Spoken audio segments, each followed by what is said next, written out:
Welcome to the Mason Duchatschek Show. This episode is brought to you by Workforce Alchemy, helping leaders improve hiring, engagement, and retention while uncovering people-related profit leaks hidden in everyday operations. Have you ever wondered why some leaders stay sharp, energized, and focused for decades, while others burn out long before they reach their real potential? Today's guest understands that difference better than almost anyone. Regan Archibald is the co-founder of Founders Fuel and one of the country's top experts in longevity and human performance. He has supported more than 70,000 clients, reviewed over 10,000 lab panels, and written 8 books focused on helping business owners and executives operate with greater clarity, energy, and resilience. His work blends functional medicine with real-world leadership demands, giving entrepreneurs and executives a practical path to improving cognitive strength, extending their productive years, and performing at a higher level without sacrificing their health. So, welcome to the show. Yay, thanks for having me, Mason. So, before we dive into the science and the strategies, I'd love to hear your origin story. What led you down the path of longevity, performance, and helping business leaders build healthier lives?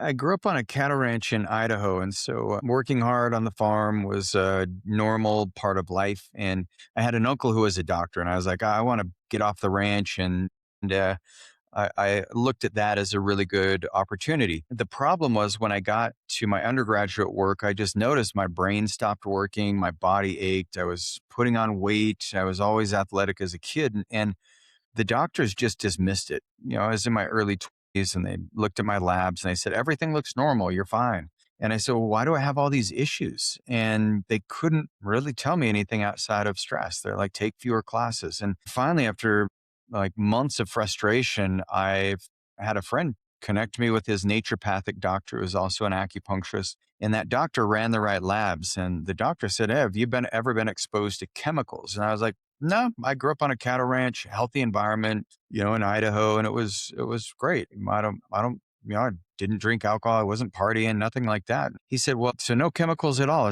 He's like, what do you use on your crops? I said, oh, Roundup.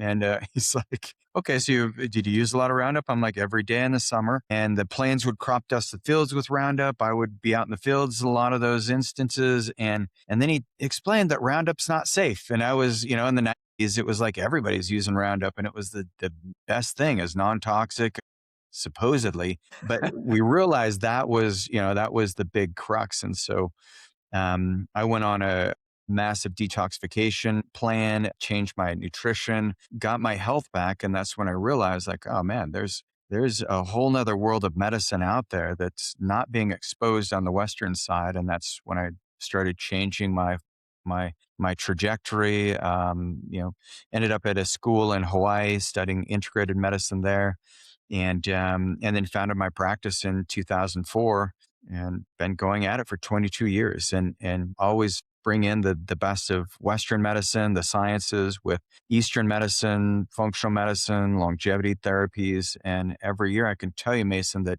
every year we get better and better at what we do. But now in the world of AI, it's like every week we have new breakthroughs, and we're seeing, helping people gain their peak performance. Because what my job is I want to help healthy people get healthier, and I want to help people find their peak performance no matter what age. You're going to a baseball game tonight. One of my clients is just turned 60, and he was a former Major League Baseball player. And so he compared all his major lifts, squat, bench press, deadlift, as a 6-year-old to his former Major League Baseball player self, and he outperforms his previous self.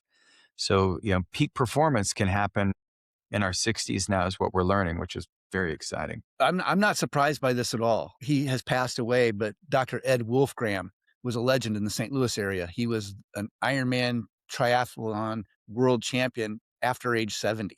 And I met him, I was training for my first Ironman in 2003. And all the local triathletes and cyclists typically congregate in the same areas. And I was living in St. Louis at the time. And he asked me, like, hey, how much are you running a week? And I told him, that's good. How much you lifting each week? I told him, that's good. How much you cycling? That's good. How much you swimming? That's good. How much you stretching? I go, I'm not, 'cause that's not good. But anyway, my point was he didn't even start his athletic endeavors until he was in his I think it was his late 50s or early 60s. He couldn't run to the mailbox. He decided one day, "I wanna run to the mailbox." And then he said, "I wanna see if I can run to the end of the block. And I wanna see if I can run around the block." A few years later, he's an Ironman world champion after age 70. So Jeez. what the body can accomplish is amazing to me. And Yeah.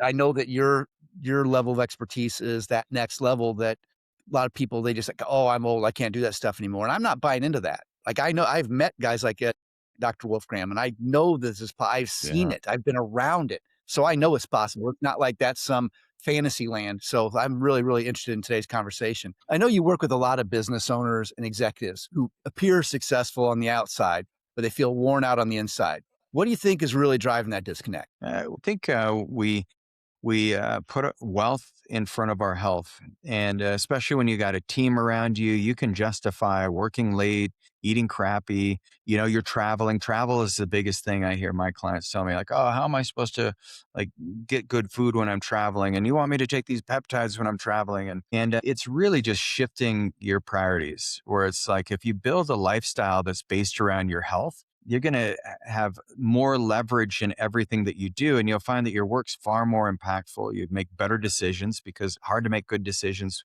when you're overwhelmed and tired. And it's just creating a strategy. A lot of us, we spend an enormous amount of time just thinking about the next business move, the next expansion plan. And if we just looked at our health and we said, all right, run it like you run your business.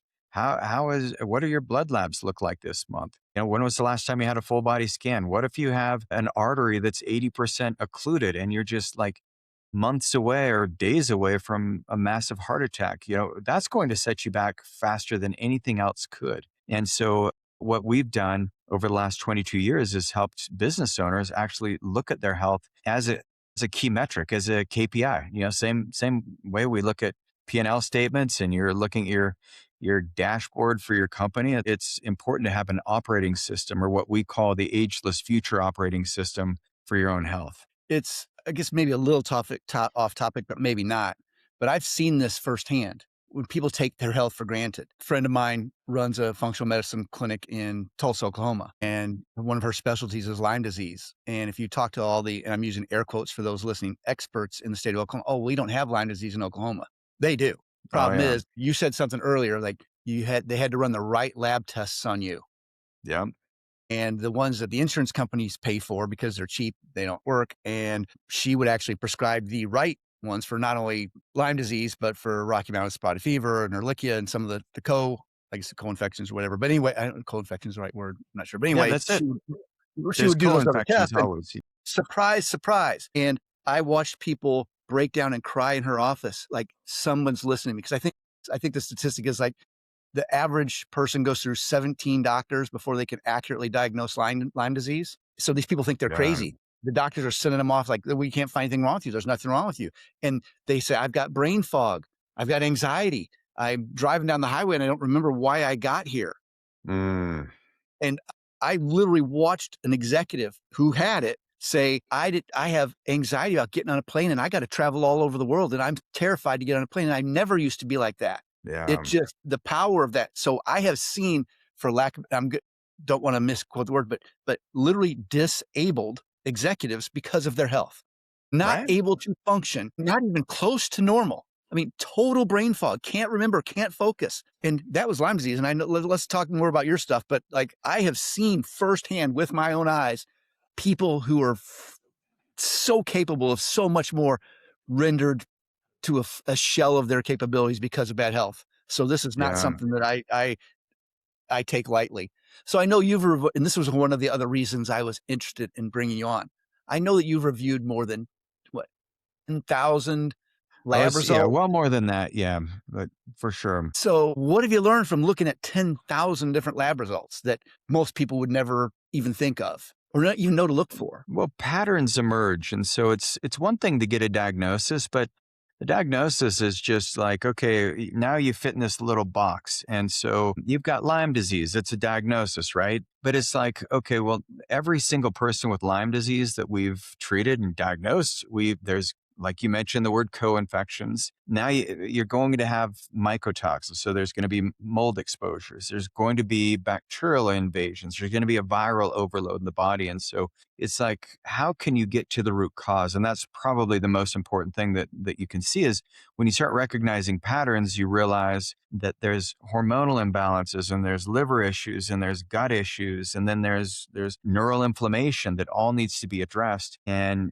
patterns is the most important thing that we've been able to identify in looking at all these labs. And the beautiful thing about that is once you see patterns, and if you've reviewed enough labs, and then you've watched people change because you apply the scientific method. It's okay. Here's what we think is going on. Here's what we think is the root cause. We're going to apply this subset of treatments, and then we're going to see how your body changes. And a lot of times the treatment is the diagnosis, and the diagnosis is the treatment because now we see, okay, you've responded to thymosin alpha 1 and LL37. Now we've got you on lorazotides. Your gut's working better. We did, some cognitive enhancement with cerebral lysin, maybe some intranasal stem cells. Okay, now you're on a good trajectory. So now we've knocked down the big domino, but now we need to go upstream and we need to figure out, okay, how's the mitochondria? What's going on at the hormones now? Are you able to unconjugate and break down these metabolites? And so it just becomes, it's almost like seeing a person's health unfold is what really happens when you look at a lot of labs and we can analyze the data. You can quickly determine what the first priority is, that one thing that changes everything. And then once that change has occurred, now the smoke's cleared and then you can go and start putting out additional fires. You mentioned something that I'm going to ask you to expound on: stem cells. I am a believer, and I have seen this stuff Yeah. firsthand where people are in so much pain, like they can't function. Like, we're not even talking optimal performance here. I'm not talking about going from, hey, how do I go from being a good executive or a good business owner to a great one? We're talking Yeah. about how do I they're in so much pain they can't move, they can't. And then stem cells, I have seen night and day difference in people who have taken them, and they did Right. umbilical cord stem cells. Can you expound on that for people who may not be as aware of? Because it's like when you're a hammer, everything looks like a nail. And if you go to a Yeah. surgeon, they're going to say, "Hey, you need surgery." If you go to a chiropractor, they're going to say you need chiropractic adjustments. But I get stem it. cells, Yeah. the body is built to heal itself. What's your thoughts on that for folks out there that might be dealing with some of this stuff? Well, I think defining stem cells for people who don't know, these are your body's losing millions of cells with every breath. And so, how does the body repopulate those cells that are being lost and that are basically useless after a certain period of time? Like your stomach cells are being replaced every 2 days, they have a very short life cycle. Your red blood cells every 90 days. But if you've got this reservoir of stem cells are just undifferentiated cells that just need to be taken into action. You've got 220 different types of cells in your body, and every cell lineage has stem cells that repopulate to replenish them. The healthier you are, the healthier your stem cell reserves are going to be. But as we age, our stem cells start declining, our stem cells' ability to replenish what's been lost. And so, what researchers have looked at for over 100 years now is how can we replace the stem cells that are going to be lost as people age or as they're exposed to certain, we call these the epic triggers, the things that diminish your stem cell population and your health. It's the emotional stress that we all have. It's the physical stress, the pain that if you have a human body, you're going to have pain. It's the infections. That's the I and the epic. And then the chemical exposures. I mean, we're exposed to more chemicals today than we've ever been exposed to in history. And so it takes a toll on your stem cells. When you think of like using stem cells, there's a lot of different avenues that you can pursue. You can get stem cells from your own body. You can pull it out of your adipose tissues and take these stem cells and inject it into a joint or somewhere else in your body. But those have some merit. There's stem cells you can pull from your bone marrow. There's Yamanaka's clocks where you can literally take a skin sample and then reverse the age of the cell and then change the genes and then cause that stem cell to proliferate and grow stem cells that way. But the safest stem cells that we've been using for 15 years, I was in a snowboarding accident. I live up in Park City. I ski, I snowboard, and I was snowboarding, had a skier cut right in front of me, and I collided with him, and I had a severe rotator cuff tear. It was a full thickness tear, 6 months of treatments that didn't work. I finally was going to get surgery. And I asked the surgeon, I'm like, what are my chances of the surgery actually correcting this without me needing future surgeries? And she's like, well, maybe 50. I was like, okay, so I got 9 months of rehabilitation. It's going to roughly cost me $30,000 and I got a 50% chance of this working. I said, what about stem cells? And she was like, I don't know anything about stem cells. You're on your own. So I reached out to some doctors in Texas, learned about it, and I said, that's what I wanted to do. And so I used umbilical cord stem cells because I was exposed to so much glyphosate. I was like, That's the area that I've seen firsthand. And for people that know, it's like stem cells from healthy moms.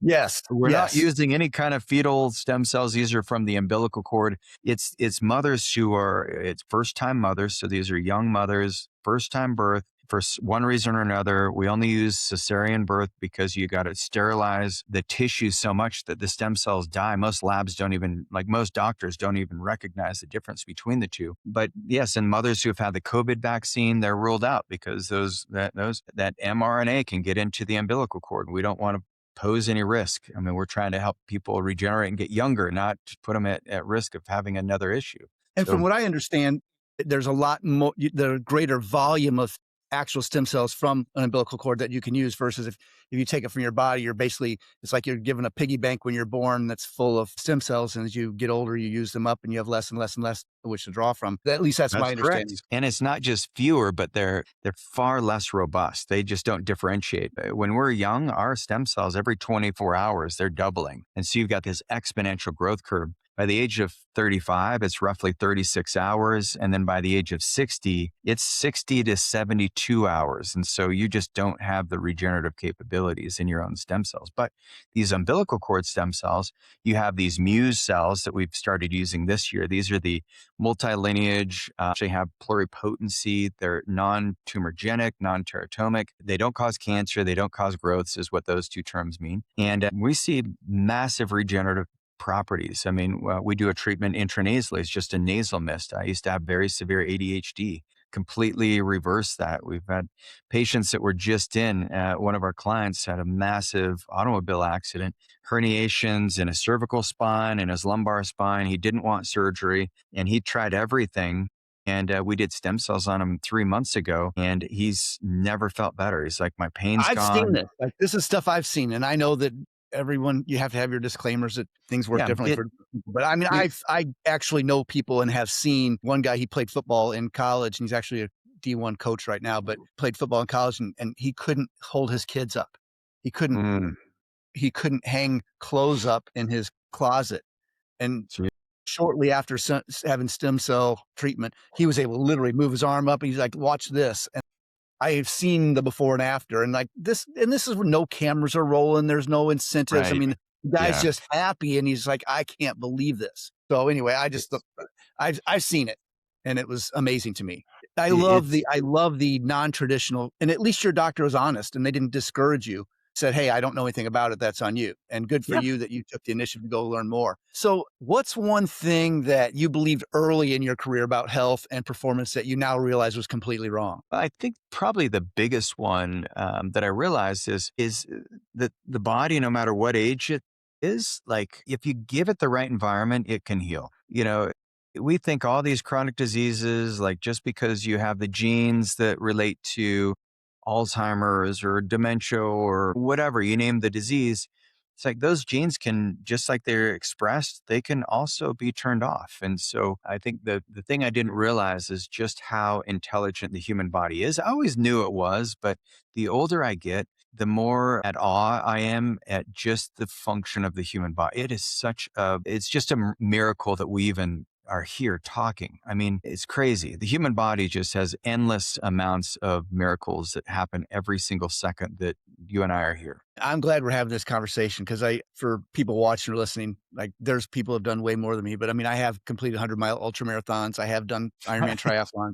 I ran my first marathon before I hit puberty. So I got a lot of miles on my body and I have been to physical therapists. I've been to doctors. I've been to surgeons. I have pushed my body. And one of the things that was an aha moment for me was I met a person who he explained to me, he goes, the body is built to heal itself. And he Mm, said that he's a doctor, but little different line of thinking, but he made the comment to me and he said, "Mason," he goes, "your nerves are the communication system between your body and your brain and your brain and your body." He goes, "If you break your arm, the cast doesn't heal your arm." He goes, "There are nerve signals getting sent to the brain and from the brain to the body that's saying, 'Hey,' send the stem I guess the stem cells or whatever Yeah. that needs to be sent there to heal." He goes, "But what happens if there's an interruption in that communication channel?"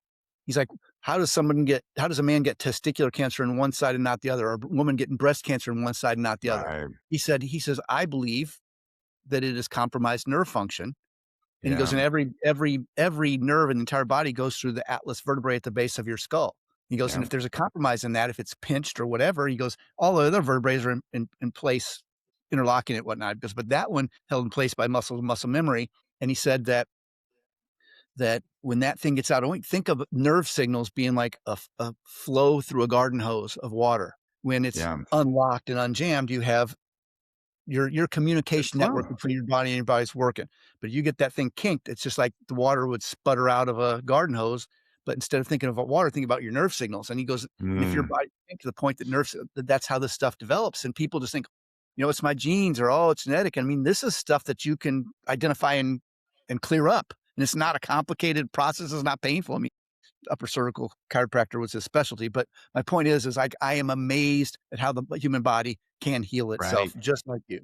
So I And go ahead. that's where peptides are really cool because just like there, you unblock the kinks. All peptides do is it's a natural expression in the cells. It's just like putting your body back online. I know a lot of people, there's criticisms on the GLP-1s, but you look at the enormous amount of metabolic health that the GLP-1s, there's 11% of Americans who have been on them. And yes, you can overdo it with anything, but we have a greater risk of dying from obesity than we do starvation.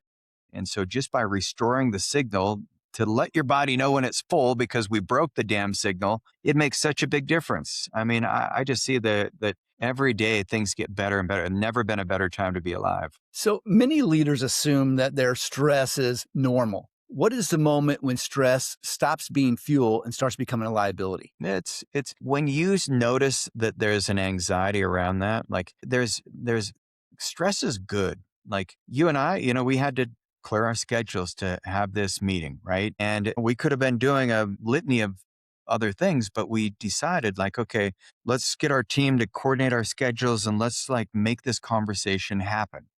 And and that's good. Like we need challenges. Our brain loves novelty and it loves challenges. The area where stress starts to become an impediment is when you're living outside of your true nature. It's the things that you want to do. And if you're not fully committed to it, now you get overwhelmed.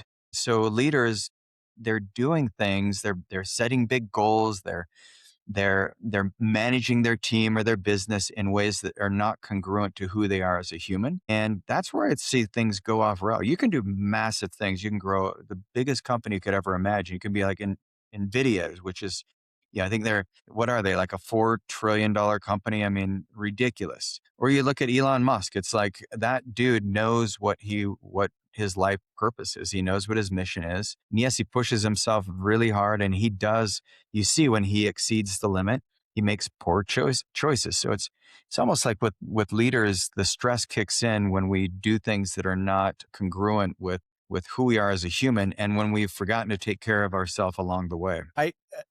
I haven't really, there's very few people that know the story, but my first real sales manager in a professional job outside of college was a former IBM executive. He was very, very good to me and very, very good for me. But if you want to think stereotypical type A executive, that's this guy. Shoes Mm, polished, shirts pressed, tie. It's a white shirt or a blue shirt, conservative type. This yep. guy was your stereotypical hard charging, 100-mile an hour, T's crossed, I's dotted role model of an executive. And he dropped in his front yard, getting the mail at age 41. 41 heart attack. I Yep. guess. Yeah, that was it. Just Wow. I in his front yard. And I was like, that I've never forgotten that, and that's always been a reminder to me to balance my energy and my efforts, not just work, but play and fitness. And like we talked offline, to me, exercise and fitness is not an activity, it's a lifestyle. Yeah. And I'm not gonna deviate from that. I'm curious, is there a common turning point where someone realizes if I do not change, something important is going to break? Do you see a common point? Everyone's different, Mason. I love it when people come to me in their 30s and they're like, "Look, I just know something's slipping. Gaining weight. My brain doesn't work as well." Most of the time, it's a crisis, and that's unfortunate. These days, though, people are they look at their friend who's into fitness, or their friend who is their age and looks better than them. That's more of a driver these days. But in the past, pre-COVID, it was always a crisis that brought people into the office. Post-COVID, people started realizing, like, the government's not going to help you. Medicine, with all of its advancements, that in many cases are going to make things worse. It's just another drug to treat another symptom. People are like waking up to the fact that it's not just about not having symptoms, but health is defined totally different these days, where people look at health as being in their peak shape, competing against their previous self, where they're getting healthier every year instead of getting sicker every year. I think there's a lot of people who finally departed from the advice that the medical world has given us for over 100 years. And, that signal has dominated society. Now we realize it's just noise. It's not the truth. The truth is you have to take ownership over your health. And there's a variety of things that motivate people. It could just be their spouse. I just met with a lady, and her husband is super fit. He's my age, he's pushing 50, and he looks great. And she's like, I just realized I can't let him continue to look this good and me not do some work on my own body. So, I mean, sometimes it's just the vanity aspect of it, which is fine. So, what is a question that business owners almost never ask about their health or their cognitive performance, but absolutely should? I think they don't ask, like, what are the best tests that I can do to figure out what's going on internally? They go to their annual physical, or they get a basic assessment, but um, we have this phrase, "no death by neglect," and so you can neglect your health in two ways. One is where you neglect learning. Ignorance, is bliss, but you neglect learning all the things that are out there, the diagnostic capabilities that can help you prevent a lot of the severe diseases. The second thing is you do get those tests and you understand what's going on in your health, and you understand your behavior and how that reflects on your health. And you don't do anything about it. So you neglect your health in those two ways. But if business owners would ask themselves right now, what are some of the things that could take me out in the future? And we call this the ageless axis. So there's three organ systems that they want to focus on: your muscles, your brain, and your heart. And so the muscles are really critical because they release these myostatins, and myostatins are peptides that inform your brain, and they inform your cardiovascular system about what kind of output the muscles are going to need. Like, Mason, you've got these enormous reservoirs of energy because you've pushed yourself for most of your life. Enormous distances, more than 99.9% of humans. But the interesting thing about that is your muscles know how to adapt.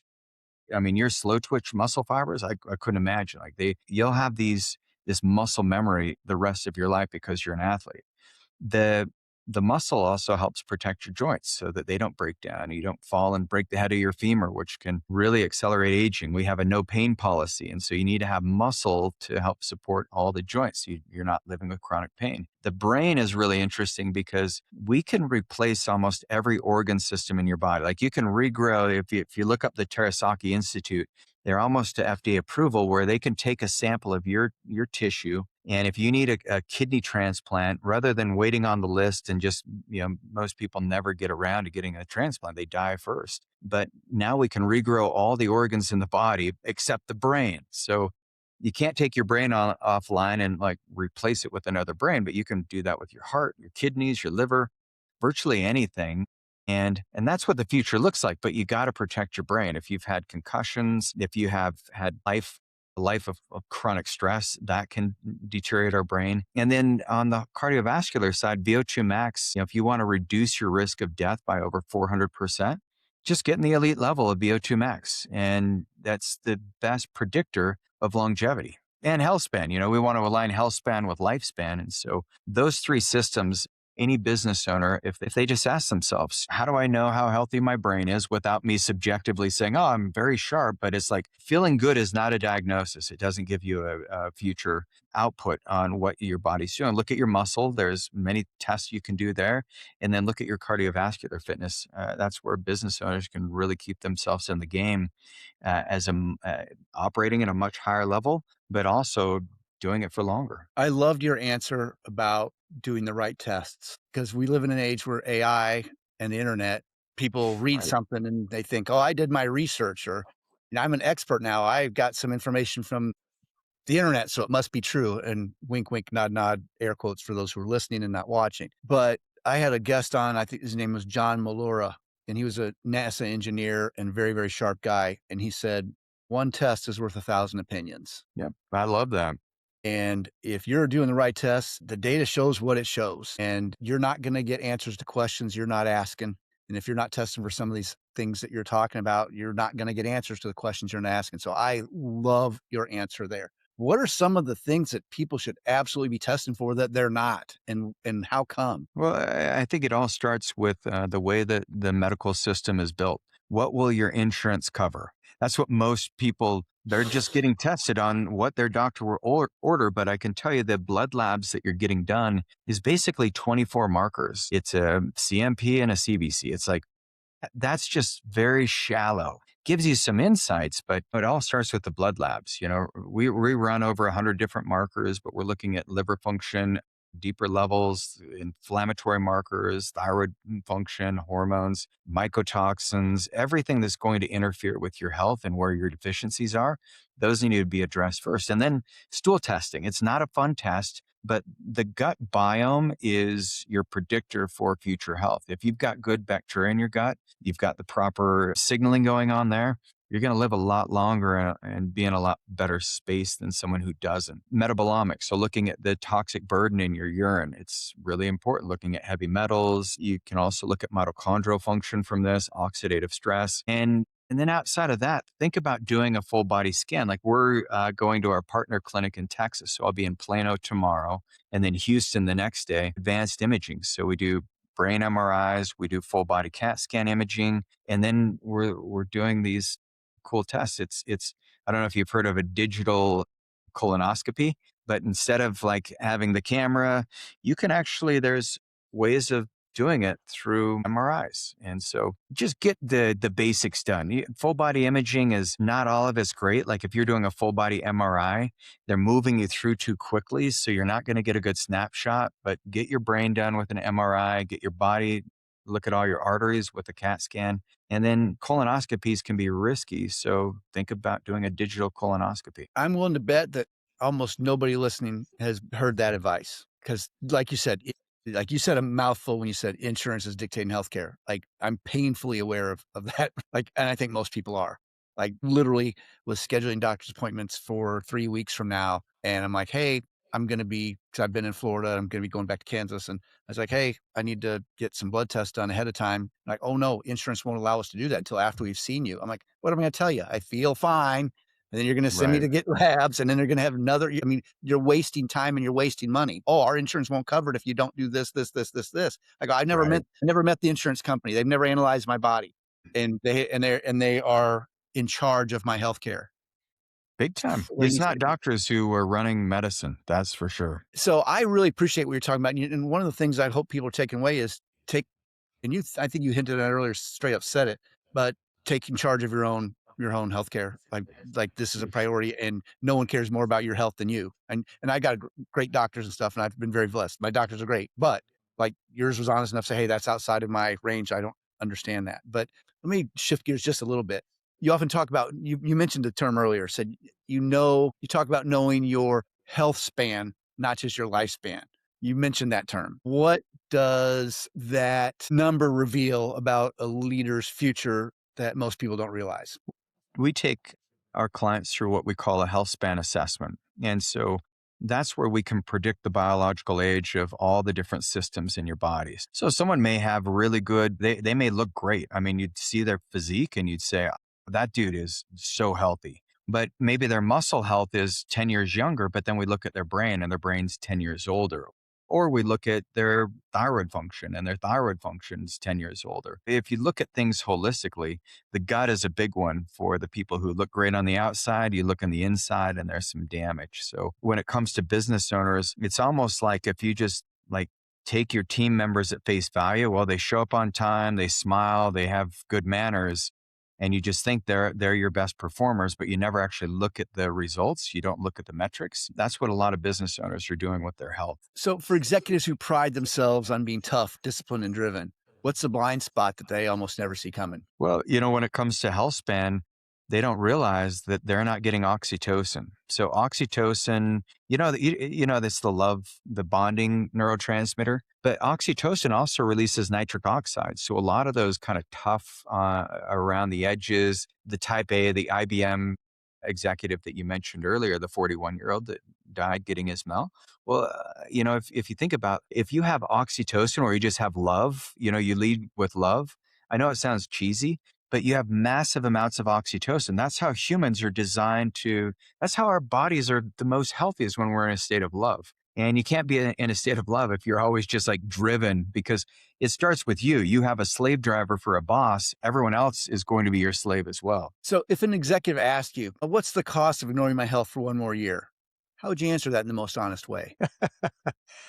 I guess I would have to tell them that it may be the most expensive decision they ever make because that one decision to delay or postpone getting the diagnostics ran and actually doing something about their health, it might kill them. And it would be hard because I would not typically say that because it may feel manipulative. But the reality is, any of us could die at any time. I had one of my close friends, he was 15 years older than me, super fit, and we went on a mountain bike ride the day before he died, but he was a high charging executive.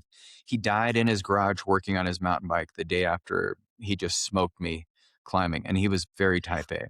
You don't seem like someone who pushes quick fixes or hacks. When you look at the arc of a person's life and leadership, what do you think creates real transformation? I think it's changing our identity always. Like I've Dan Sullivan, strategic coach. He's been a mentor of mine for over a decade. My biggest referral source to him and Babs. But the interesting thing is, he always says you want to create a future that's bigger than your past. And I think that's where you can get massive amounts of creativity when you just start thinking through different pathways about how you want your future to be. And that's where I love health because when you start exploring what's inside your body, you realize that the internal world is what's creating our external world. And so once we help people dive into their internal landscape, they start unfolding these opportunities and this creativity they didn't know they had. So I'm just thinking back to your comment about doing the tests. And if you're doing tests that are much more thorough, for lack of a better explanation, than what the insurance companies allow or allot for in their management of your healthcare, what happens when you find issues that are outside of the bounds of which they're used to dealing? I mean, if someone's only doing a panel and they're only checking 24 markers and you're checking 100, or you got 76 markers that the general medical population doesn't have a lot of experience in working with, what then? Where do people go? Let's just say they find they've got a bunch of issues that are outside of the normal mainstream insurance prescribed managed healthcare. I use the word care with air quotes too. Yeah. What do you do? I mean, because I'm sitting there thinking there may be some people who are like, I don't want the additional stress of realizing I got problems that we don't know how to No fix one yet. can help.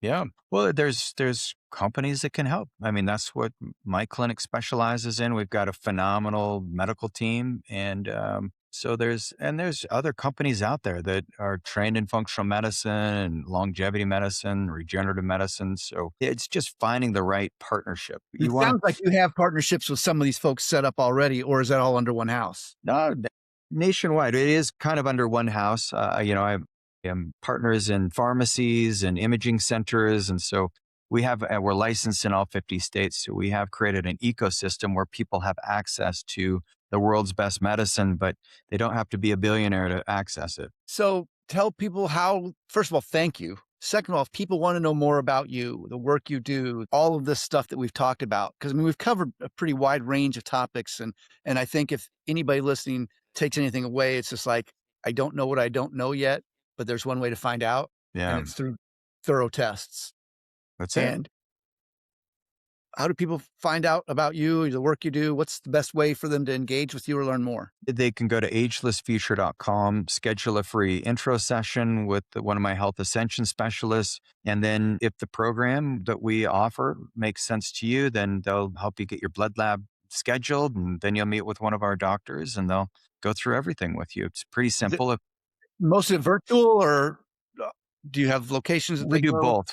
But they can do 100% of it virtual if they want. So, and this is one of my favorite questions, and it'll be the last one I have for you because I'm very thankful for your time and respectful of it too. If you could only give one piece of advice to anyone listening, what would be the most important piece of advice you could give and why? Well, it would probably be don't forget about how valuable your life is. Like, just be nicer to yourself. Give yourself a little more grace, a little more love, a little more compassion. That's what came to me today. I don't know why. It's not typically something I'd say, but that's it. Just give yourself a little more freedom. I appreciate you. Thank you so much for joining us. It's been a pleasure. Thanks, Mason. Really appreciate the time.